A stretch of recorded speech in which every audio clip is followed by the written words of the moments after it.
Telephone Techniques 101. This course is designed to provide the staff at the financial aid office an opportunity to acquire skills that will enable them to provide quality service to customers upon answering a telephone call. Customer service has always been a major challenge for any business to be successful.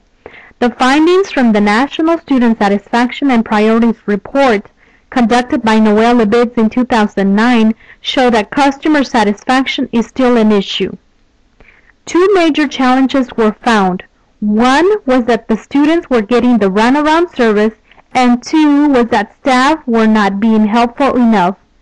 Reasons that explained this poor customer satisfaction was that the staff could lack responsibility, they were just too busy to help, or they just lacked the knowledge to provide the quality service they should. Quality service, what is it and why is it important? Quality itself can be defined as an ongoing process of building and sustaining relationships. From a customer's perspective, customer service is a function of how well an organization meets the needs of its customers. Therefore, we will focus on quality customer service in this course. As an institution, it is important to offer quality customer service to our students, parents, faculty, and other staff. Because good quality is valued in every environment, it helps with the recruitment and retention of students. Basically, people just expect good customer service everywhere. The goal of this course is to help the financial aid office staff learn effective telephone techniques in order to offer better quality service to customers. Module 1. Making a good impression.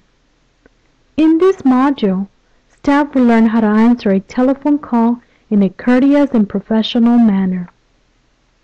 Be aware that you have just a few seconds to make a good impression, and it is almost impossible to ever change it. Let's begin to study the skills you need to make a good, lasting impression with each caller you assist. Begin by being prepared before answering any telephone call. Make sure your area is always clean and that your desk is always in order, regardless if you're sharing it with another employee or not. Strive to be organized. This will help you know where your writing materials are when a caller reaches the office. Having to ask a caller to hold while you search for a pen is not good customer service. Have you ever had to ask the caller to repeat something, such as your name or ID number? If you have, it's because you were distracted. Therefore, you need to remember to remove anything that can potentially distract you. Make sure that when you answer an incoming call, you give the caller your full and individual attention. Do not have any music on or be engaged in other tasks while answering the telephone. Another thing you want to remember is not to have any food at your desk. You will be caught in the situation where you are eating or drinking while attempting to answer a phone call. Believe me, your chewing and sipping will be heard during the conversation, and this is not a good impression. Now let's not forget that it's important to know how to use the telephone before answering a call. The inability to properly use telephone equipment will certainly not help you provide effective quality service. Make sure you know how to place a call on hold, how to transfer a call, and understand how to identify multiple lines in a telephone. If you are unsure about any telephone features, get with your supervisor today. Don't be afraid to ask. Has a caller ever told you, "I've been calling your office and no one ever answers"? I have, and most of the time, the problem is not that there is no one to answer the telephone, but that the calls are not being answered promptly. You should remember that being prompt and efficient is another type of quality service. Therefore, you should attempt to answer every call within the first or second ring. The fact is, no one likes to wait. What do you do when you're calling someone and they just seem to never answer or just take too long to answer? I am certain you hang up. Well, our customers do the same. Therefore, be prompt when answering a telephone call. This will help us build long-lasting relationships.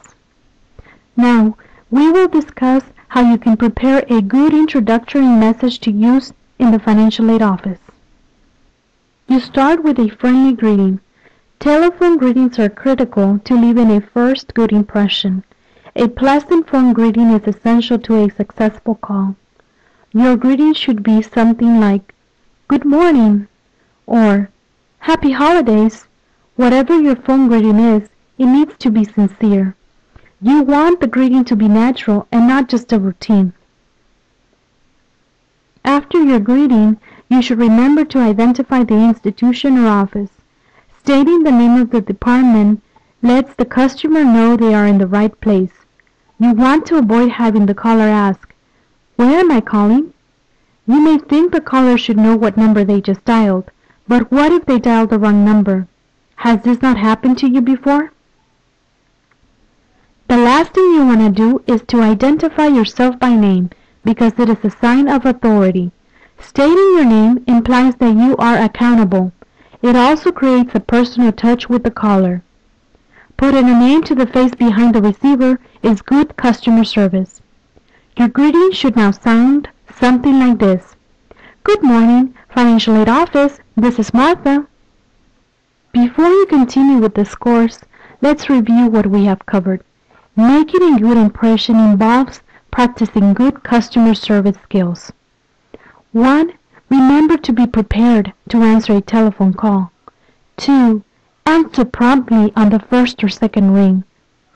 3. Make sure you have your introductory message ready.